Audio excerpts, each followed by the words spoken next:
The woman was crying at pump 3 when Maverick noticed her. Not loudly. Not in the way that draws a crowd or demands attention. She was crying the way people cry when they have been at it long enough that it no longer embarrasses them. With her forehead resting against the roof of her car, and her shoulders still, and her hand holding the gas nozzle that had stopped pumping at $4.37. The readout on the pump was blinking. She had run out of money before she ran out of need. A man in a black SUV at pump 2 glanced at her and looked at his phone. A teenage boy at pump 4 stared for 2 seconds and looked away. The dog at Jackson Reed's knee did not look away. Maverick's head had come up at 30 yards. He was tracking her before Jackson saw her. By the time Jackson understood what he was looking at, the dog was already moving. A slow, deliberate turn toward pump 3. Not urgent, not alarmed, the kind of movement that said, this one. Not danger, something else. What Jackson found when he walked over was not what he expected. It never was. Before we continue, tell us where you're watching from in the comments below. If this story moves you, please subscribe and follow it until the very end. What you're about to hear will stay with you in a way that matters. We read every comment, and we want to know how far this story reaches. Gunnery Sergeant Jackson Reed, USMC, retired, was 42 years old, and there was nothing about the way he looked standing at a gas station in Millhaven, Idaho on a Wednesday afternoon in November that told you what he was. He was 6 feet, 195 pounds, lean through the waist in the way of a man who stays active without making a project of it, with dark hair cut close and a face that had been lived in. A vertical scar through his left eyebrow from a ricochet in Fallujah in 2007. A jaw that was always slightly set, the kind of face that registered surprise rarely and concern quietly. His eyes were the deep, steady brown of river water over smooth stone, and they moved through a room or a parking lot or a gas station forecourt with the same unhurried inventory, the same catalog of what was where and who was doing what. That 12 years of service had built into his nervous system so completely that he'd stopped noticing he was doing it. He was not a large man in the way that made people step back. He was a precise man, and precision in a body reads differently than size. He was the kind of man that situations reorganized themselves around without anyone deciding that was what was happening. He'd done 4 deployments, Fallujah in 2004, and again in 2007 with the 1st Marine Regiment, Helmand Province in 2010 with the 3rd Battalion, and a final rotation in Kunduz, Afghanistan in 2013 that had ended when a mine-resistant vehicle took a direct strike on the 2nd axle, and Jackson had come out of it with a compressed fracture of the T7 vertebra, a traumatic brain injury that produced headaches for 14 months, and a sensitivity to certain frequencies of sound that had never entirely resolved, and a Navy Cross that he kept in a wooden box in the bedroom closet and did not discuss. He had separated from the Marine Corps on a full medical retirement and had spent the first year back in a state that he later described to his sister as waiting for the echo of everything to stop. The echo had not entirely stopped. He had found, in Maverick and in the small work he'd built in Millhaven, contractor security assessments, some youth mentoring through the VFW, a standing coffee with the sheriff 2 mornings a week. Something that was not the echo and was not its absence, but was a kind of forward motion that he'd learned to trust. He had Maverick, and Maverick made the forward motion possible. Maverick was an 8-year-old German shepherd, with a coat of deep black and tan that caught the November light at certain angles and looked almost rust-colored along the flanks and haunches. A coat so dense it shed rain like a roof, thick enough at the neck that it bunched when Maverick turned his head in a way that made him look.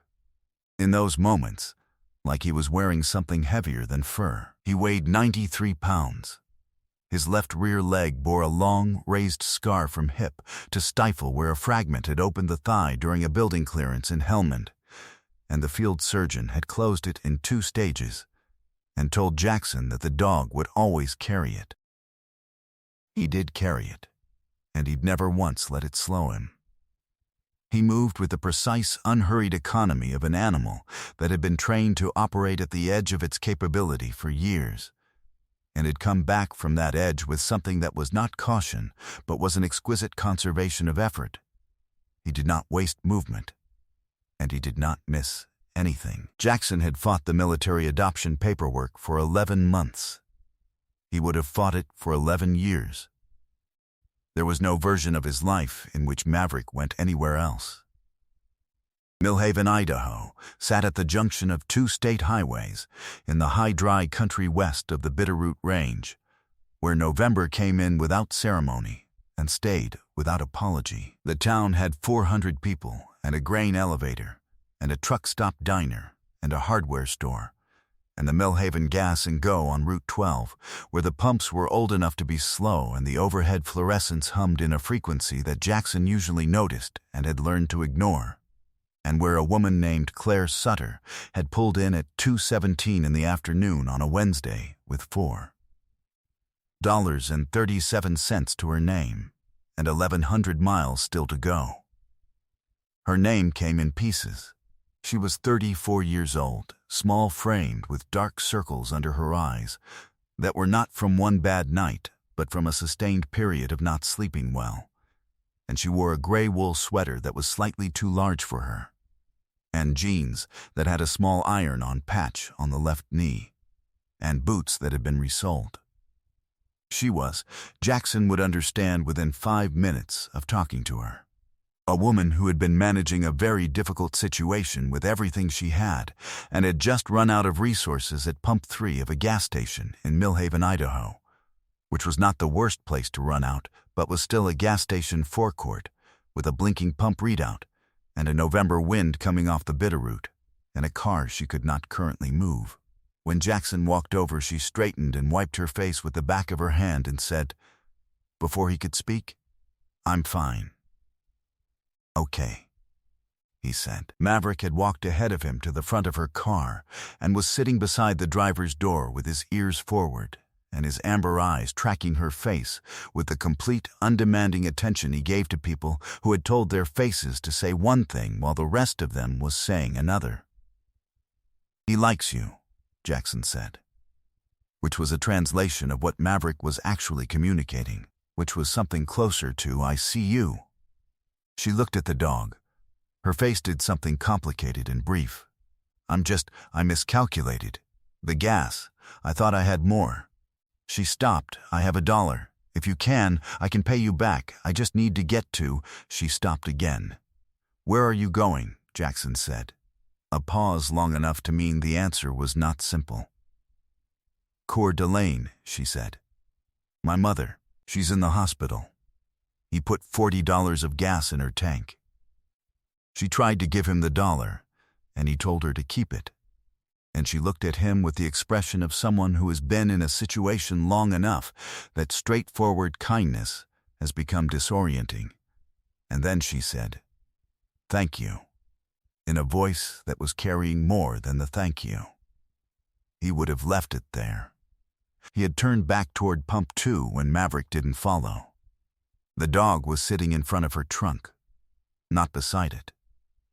In front of it, squarely, with his weight settled and his eyes fixed on the seam of the lid, in the particular posture Jackson had seen him hold exactly twice before in 7 years. Once outside a building in Helmand, where there had been a casualty inside that nobody in the platoon had found yet. And once in a hotel parking lot in Boise 3 years ago, where a man was locked in his own car. Both times, someone needed help that they could not ask for. Jackson stood very still for a moment. "Ma'am," he said, "would you open the trunk for me?" She turned. She looked at the dog. Her face changed in a way that was not surprise. She opened the trunk. Inside, in a nest made from a folded winter coat and a rolled sleeping bag and a child's blanket printed with cartoon bears, 2 children were asleep. A boy who looked to be about 7 and a girl who appeared to be around 5. The boy had his arm around the girl. The girl had her thumb near her mouth in the way of a child who had recently stopped using it and reverted under stress. They were both breathing. They were both warm, the trunk had vents from the rear seat, and the car had been running. They were both completely, deeply, exhaustedly asleep in the way that children sleep when they have been awake for too long and have finally stopped being able to hold it. Claire Sutter put her hand over her mouth. "They wouldn't stop asking where we were going," she said. Her voice was barely above a sound, and I couldn't keep explaining. "So I put them back there 2 hours ago so they could sleep, and I didn't have to." She stopped. Her hand was still over her mouth. Jackson looked at the children for a moment. He looked at her. "When did you last eat?" he said. She didn't answer, which was its own answer. He did not ask what they were running from. He had spent 12 years learning to read situations, and he could read this one without the words. The iron-on patch on the knee, the resoled boots, the miscalculated gas, the children in the trunk with a cartoon bear blanket, the 1,100 miles, the mother in a hospital in Coeur d'Alene that Claire Sutter was trying to reach with nothing left in the tank in more ways than one. There were situations you came out of intact, and situations you came out of carrying something that reorganized the architecture of your life. And the woman standing in front of him at pump 3 had clearly come out of the second kind and had been walking on reorganized architecture for a while. He gently woke both children and brought them inside the gas and go, where Beverly turned the space heater toward the corner booth without being asked and produced 2 cups of hot chocolate from behind the counter with the practiced efficiency of a woman who had been taking care of people at this counter for 2 decades. Marcus sat up straight at the table with the hot chocolate in both hands and ate a granola bar Beverly set down beside him with the focused deliberateness of a child who had been hungry for longer than that morning. Lily pressed against her mother's side and held the cartoon bear blanket against her chest and looked at Maverick, who was lying on the floor 3 feet away with his chin on his forepaws and his amber eyes making a slow, steady circuit between the children and the door. Claire ate a sandwich Beverly had also produced, seemingly from nowhere, and did not speak while she ate, and nobody required her to. After a few minutes, Marcus looked across the table at Jackson with the direct assessment that children sometimes apply to adults they are trying to decide about. "Is that your dog?" he said. "Yes," Jackson said. "He's big." "He is. Does he bite?" "Not the right people," Jackson said. Marcus considered this with the gravity it deserved, and then nodded once, satisfied, and went back to his granola bar. He asked her one question. "Is there someone you need to get away from?" She looked at him steadily for the first time. Her eyes were green and direct, and had the quality of someone who had been deciding for a long time who to trust and had developed a high threshold. "Yes," she said. "Is he looking for you?" "I don't know," she said. "Maybe." "Okay," Jackson said. He said it the way he'd been trained to say things that required action. Flat, present, without alarm in the voice. "Here's what we're going to do." He called the sheriff, a man named Dale Cutter, who had been the Millhaven County Sheriff for 9 years, and who had been having that standing coffee with Jackson long enough to pick up on the first ring when Jackson's name came up. Jackson gave him a brief summary. A woman and 2 children, possible domestic flight situation, needed a safe stop and a resource referral. Dale said he'd be there in 8 minutes and was there in 7. He called a woman named Sandra Howe at the Millhaven Crisis Center. which operated out of a converted church annex on the south end of town, and which Sandra had been running for 14 years with a staff of 3, and a budget that was never large enough, and a determination that more than compensated. Sandra had a protocol for this situation, because she had been in this situation before, and she answered the phone as if she'd been expecting it. While they waited, Dale ran the name Claire had given him. He came back from his vehicle with a look that Jackson recognized, the look of a man who has found more than he went looking for. Brandon Holt had a record in 2 counties.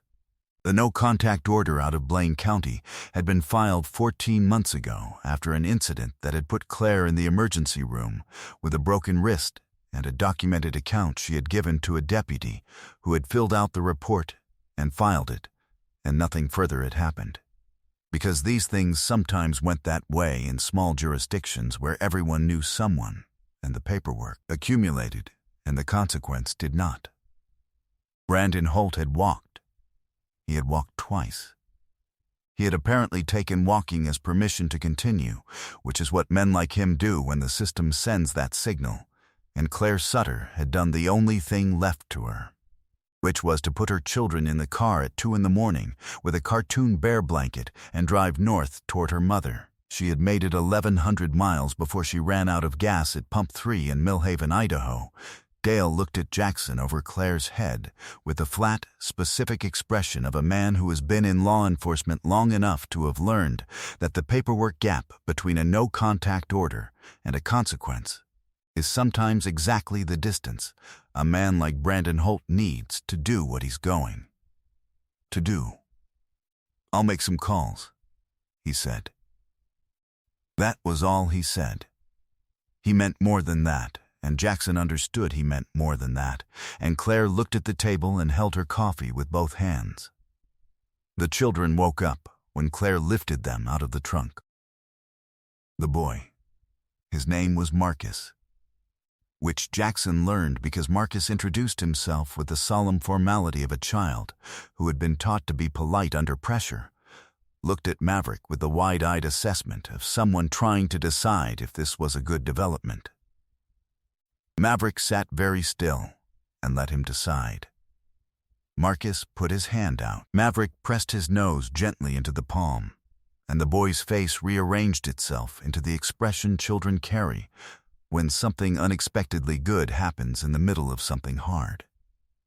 The girl, Lily, 5 years old, with her mother's green eyes and a section of cartoon bear blanket she had not put down, did not assess Maverick. She simply walked up to him and put both arms around his neck with the confidence of a child who has decided that something is safe. Maverick turned his head very slowly until his chin rested along her small back and stayed there. Nobody spoke for a moment. Inside the Gas and Go, a woman named Beverly Marsh had been watching all of this from behind the counter through the plate glass window, with her hand resting on the phone and her coffee going cold beside it. She was 68 years old, and she had worked this counter for 22 years, and in 22 years she had seen a great many things through that window. She watched Maverick hold that little girl with his chin along her back, and she picked up the phone and called her sister and said, without preamble, "You need to get over here." Beverly's sister ran a clothing drive out of the First Baptist. She arrived in 23 minutes with a bag of winter coats. She did not ask questions. She had been answering calls like this one her entire adult life. The man Claire Sutter was running from, a man named Brandon Holt who had, according to the domestic incident report that Dale Cutter pulled within the hour, 2 prior arrests in Twin Falls, 1 misdemeanor conviction, and an active no-contact order in Blaine County that he had violated at least twice without consequence, was located by the Twin Falls Sheriff's Office the following day at the property of a mutual acquaintance, in violation of the no-contact order, in possession of Claire's original vehicle title, and a burner phone with a tracking application installed on a number registered to Claire's name. He was arrested on 2 counts of stalking, 1 count of violation of a protective order, and 1 count of harassment by electronic device. His bail was set at $42,000. He did not make bail. He remained in custody while the Blaine County DA's office built a case that Sandra Howe had quietly assisted by connecting Claire with a victim's advocate who had been waiting 4 years for someone to give her the correct documentation. Claire and her children stayed at Sandra Howe's facility for 2 nights, and then Sandra placed them in transitional housing in Coeur d'Alene, 40 minutes from the hospital where Claire's mother was recovering from a hip replacement and waiting for someone to come. Claire arrived on the Friday, 2 days after the gas station, with Marcus and Lily and the cartoon bear blanket and a bag of winter coats. And when her mother opened the door to the transitional housing unit and saw her daughter standing there, she did not say anything for a long moment. She just held on. 3 months later, Claire Sutter was working at a dental office in Coeur d'Alene, and Marcus was in 2nd grade and doing well on his reading, and Lily had started a Tuesday art class at the community center that she talked about, with a total commitment of a 5-year-old who was found her subject. Claire's mother had moved in with them after the hospital, and the apartment was small for 4 people. But smallness is not the same as difficulty when the people in it are glad to be there. Brandon Holt entered a guilty plea in February. He was sentenced to 32 months in the Idaho State Correctional System. Jackson was in Millhaven. He didn't hear most of this directly. He heard pieces of it from Dale Cutter and from Sandra Howe, and once from Claire herself, who sent him a text in January that said, "Marcus wants me to tell you that Maverick is his favorite dog. Those are his exact words. Thank you for not driving away." Jackson read the message twice. He showed it to Maverick, which was a habit he'd never entirely examined. Maverick looked at the phone with his amber eyes, and then looked at Jackson with the direct, patient attention he brought to everything, which was the closest he came to saying, "Yes, that's right. That's what we were there for." Sometimes miracles don't look like miracles when they're happening. Sometimes they look like a dog who stops walking when everyone else keeps walking. A man who turns back when he'd already turned away. A woman who opens a trunk because someone she just met looked at her like she was worth believing. God places in certain animals an attentiveness that human beings spend whole lives trying to learn, a willingness to sit with pain without flinching, to recognize need without being asked to name it, to stay. And he places in certain people the willingness to follow that attentiveness into situations they didn't plan and couldn't have predicted. Maverick sat down in front of that trunk because that is what he was. Jackson Reed followed because that is who he is. 2 children slept safely through the night because of it. Sometimes that is all a miracle is. A dog who sees what the rest of us missed. A man who doesn't keep walking. If this story moved you, share it with someone who needs to be reminded that paying attention is an act of love. Leave a comment and tell us where you're watching from, and if you have ever turned back for someone, we want to hear that story. It may be the story that moves someone else to turn back too. If you believe in the kind of courage that doesn't make the news but changes lives, please subscribe to the channel so you never miss the next one. May God bless you, protect your family, and keep your eyes open for the woman at Pump 3 who says she's fine. You are never alone, and neither is she.